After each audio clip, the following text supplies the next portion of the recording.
నమస్కారం ETV news కి స్వాగతం. సీఎం జగన్ అభిమన్యుడు అర్జునుడు కాదని భస్మాసురుడని తెలుగుదేశం అధినేత చంద్రబాబు విమర్శించారు. భస్మాసుర వధ చేసే బాధ్యత 5 కోట్ల మంది ఆంధ్రప్రదేశ్ ప్రజలు తీసుకోవాలని పిలుపునిచ్చారు. నెల్లూరులో రా కదలిరా సభలో పాల్గొన్న చంద్రబాబు రైతుల ఆత్మహత్యలో దేశంలో ఏపీ అగ్రస్థానంలో ఉందన్నారు. సీఎంల ఆస్తుల్లో అగ్రస్థానంలో జగన్ ఉన్నారని చెప్పారు. నిరుద్యోగుల్లో 24%తో ఏపీ మొదటి స్థానంలో ఉందని ఆవేదన వ్యక్తం చేశారు. మద్యం పేరుతో పేదల రక్తాన్ని తాగే వ్యక్తి జగన్ అని ధ్వజమెత్తారు. త్వరలోనే ప్రజలు జగన్ ఫ్యాన్ రెక్కలను విరిచి పక్కన పెడతారని, చివరకు ఆయనకు మిగిలేది మొండి ఫ్యాన్ అని ఎద్దేవా చేశారు. జగన్ సిద్ధం పేరుతో సమావేశం నిర్వహిస్తే మీ టికెట్లు వద్దని ఎమ్మెల్యేలు పారిపోతున్నారని అన్నారు. ఏపీ బాగు కోసం వైకాపా నాయకులు కదలి రావాలని చంద్రబాబు కోరారు. జగన్ పతనం ప్రారంభమైందని దేవుడు కూడా కాపాడలేడన్నారు. జగన్ వల్ల బాధితులైన ప్రతి ఒక్క వ్యక్తి తమకు స్టార్ క్యాంపైనరేనని చంద్రబాబు పునరుద్ఘాటించారు. రాజకీయాల నుంచి వైదొలుగుతున్నట్లు గుంటూరు ఎంపీ గల్లా జయదేవ్ ప్రకటించారు. రాజకీయాల్లో ఉంటే వివాదాలు వస్తున్నాయని, అందుకే రాబోయే ఎన్నికల్లో పోటీ చేయకూడదని నిర్ణయించుకున్నట్లు తెలిపారు. కేంద్రం రాష్ట్ర ప్రభుత్వాలతో ఇబ్బందులు చూస్తూ పార్లమెంటులో మౌనంగా కూర్చోలేనన్నారు. ఎంపీగా ఆంధ్రప్రదేశ్ సమస్యలు, ప్రత్యేక హోదా కోసం పార్లమెంటులో ప్రశ్నించారని, రాజధాని అమరావతి కోసం పోరాటం చేశారని తెలిపారు. అవిశ్వాస తీర్మానం పెట్టినప్పుడు తెలుగుదేశం పార్టీ గొంతు వినిపించారని గుర్తు చేశారు.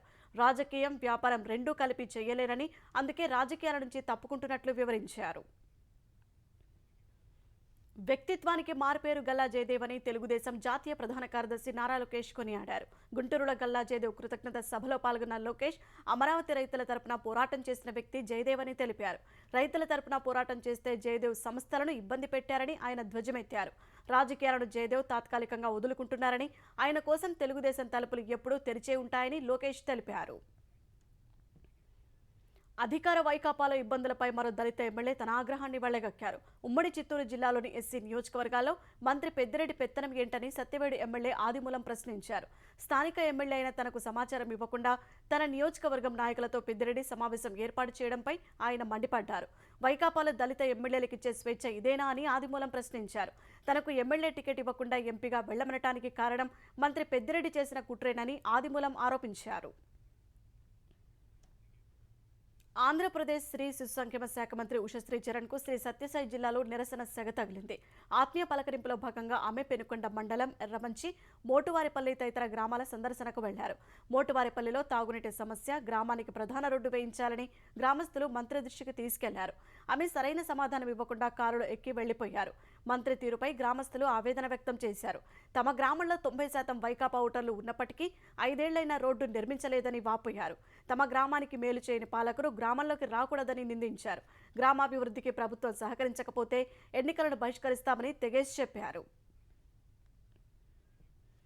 నిర్మాణ రంగంలో వస్తున్న సాంకేతికతను అందిపుచ్చుకుంటేనే పోటీ ప్రపంచంలో నిలదొక్కుకోగలమని తెలంగాణ ఉప ముఖ్యమంత్రి మల్లు భట్టి విక్రమార్క అన్నారు. హైదరాబాద్ హైటెక్స్ లో జరిగిన 31వ ఆల్ ఇండియా బిల్డర్స్ కన్వెన్షన్ కార్యక్రమానికి ఆయన ముఖ్య అతిథిగా హాజరయ్యారు. అత్యాధునిక యంత్రాలను వాడి నాణ్యమైన కట్టడాలను త్వరగా పూర్తి చేస్తేనే ప్రయోజనం ఉంటుందన్నారు. గత ప్రభుత్వంలో ఎదుర్కొన్న సమస్యలను పరిష్కరించి బిల్డర్లకు అండగా ఉంటామని ఉప ముఖ్యమంత్రి భట్టి హామీ ఇచ్చారు. ముఖ్యమంత్రి రేవంత్ రెడ్డిపై భారత కార్యనిర్వాహక అధ్యక్షుడు కేటీ రామారావు తీవ్ర విమర్శలు గుప్పించారు. రేవంత్ రెడ్డి ఢిల్లీ మేనేజ్మెంట్ కోటాలో వచ్చిన ముఖ్యమంత్రి అని ఆరోపించారు. సిరిసిల్లలో భారత కార్యకర్తల సమావేశంలో పాల్గొన్న కేటీఆర్ ఇచ్చిన హామీలను కాంగ్రెస్ ప్రభుత్వం అమలు చేయాలని డిమాండ్ చేశారు. హామీల అమలును తప్పించుకునేందుకే రోజుకు అవినీతి కథ అల్లుతున్నారని మండిపడ్డారు. మేడిగడ్డలో అవినీతి జరిగితే బాధ్యులపై చర్యలు తీసుకోవాలని సూచించారు. ప్రతిపక్ష నేతగా కేసీఆర్ ఉన్నారని, ప్రజల పక్షాన ప్రశ్నించడంలో ఆయనను మించిన వారు లేరని కేటీఆర్ వ్యాఖ్యానించారు.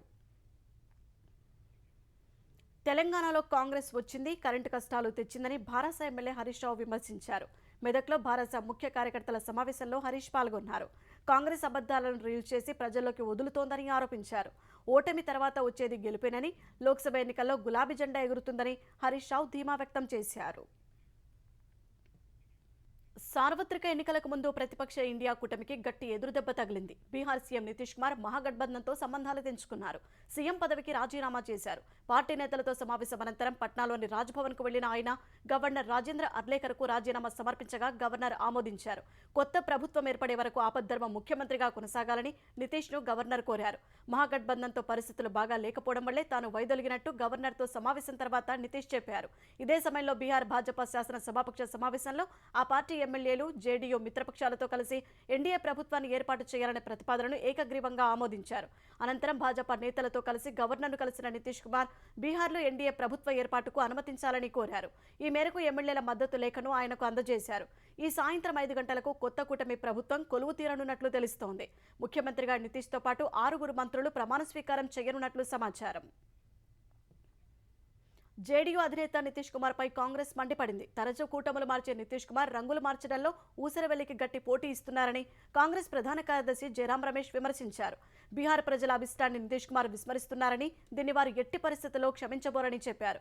కాంగ్రెస్ అగ్రనేత రాహుల్ గాంధీ చేపట్టిన భారత్ జోడో న్యాయయాత్రను చూసి ప్రధాని మోదీతో పాటు ఆయన పార్టీ భాజపా భయపడుతోందని ఆరోపించారు.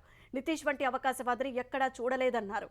నితీష్ రాజీనామా చేయనున్నట్లు తమకు ముందే తెలుసని కాంగ్రెస్ అధ్యక్షుడు మల్లికార్జున ఖర్గే అన్నారు. ఈ విషయాన్ని తమకు ఆర్జేడీ అధినేత లాలూ ప్రసాద్ యాదవ్, డిప్యూటీ సీఎం తేజస్వి యాదవ్ ముందే చెప్పారన్నారు. నితీష్ లాంటి వారు దేశంలో చాలా మంది ఉంటారని, ఆయారాం గయారాం అని ఖర్గే వ్యాఖ్యానించారు. సాధికారత కలిగిన న్యాయ వ్యవస్థ వికసిత్ భారత్లో భాగమేనని ప్రధానమంత్రి నరేంద్ర మోదీ తెలిపారు. విశ్వసనీయ న్యాయ వ్యవస్థ కోసం తమ ప్రభుత్వం నిరంతరం పనిచేస్తోందన్నారు. జన విశ్వాస్ బిల్లు ఆ దిశగా వేసిన అడుగని ప్రధాని వివరించారు. అది భవిష్యత్తులో న్యాయ వ్యవస్థపై అనవసర భారాన్ని తగ్గిస్తుందన్నారు. ప్రస్తుత పరిస్థితులను దృష్టిలో ఉంచుకొని ఉత్తమ అభ్యాసాలకు అనుగుణంగా చట్టాలను ఆధునికీకరిస్తున్నట్లు ప్రధాని మోదీ చెప్పారు. సుప్రీంకోర్టు ఏర్పాటై 75 వసంతాలు పూర్తయిన సందర్భంగా నిర్వహిస్తున్న వజ్రోత్సవాల్లో ప్రధాని మోదీ ప్రసంగించారు. కొత్తగా చేసిన 3 నేర చట్టాల వల్ల దేశంలో న్యాయ, పోలీసు, దర్యాప్తు వ్యవస్థలు కొత్త యుగంలోకి ప్రవేశించాయన్నారు. న్యాయం అందించడానికి సాంకేతికత ఎలా ఉపయోగపడుతుందో ఈ కార్యక్రమమే మంచి ఉదాహరణ అని ప్రధాని మోదీ పేర్కొన్నారు. ప్రధాని నరేంద్ర మోదీ కొద్ది రోజుల క్రితం ప్రారంభించిన శ్రీ సత్యసాయి జిల్లాలోని national academy of customs, indirect taxes and narcotics NACIN కేంద్రంలో అగ్ని ప్రమాదం జరిగింది. వెల్డింగ్ పనులు చేస్తుండగా నాసిన్ అకాడమీ గ్రంథాలయ భవనంలో మంటలు చెలరేగాయి. ప్రమాదం జరిగిన వెంటనే అంతస్తు మొత్తం మంటలు వ్యాపించాయి. నాసిన్ సిబ్బంది మంటలను ఆర్పారు.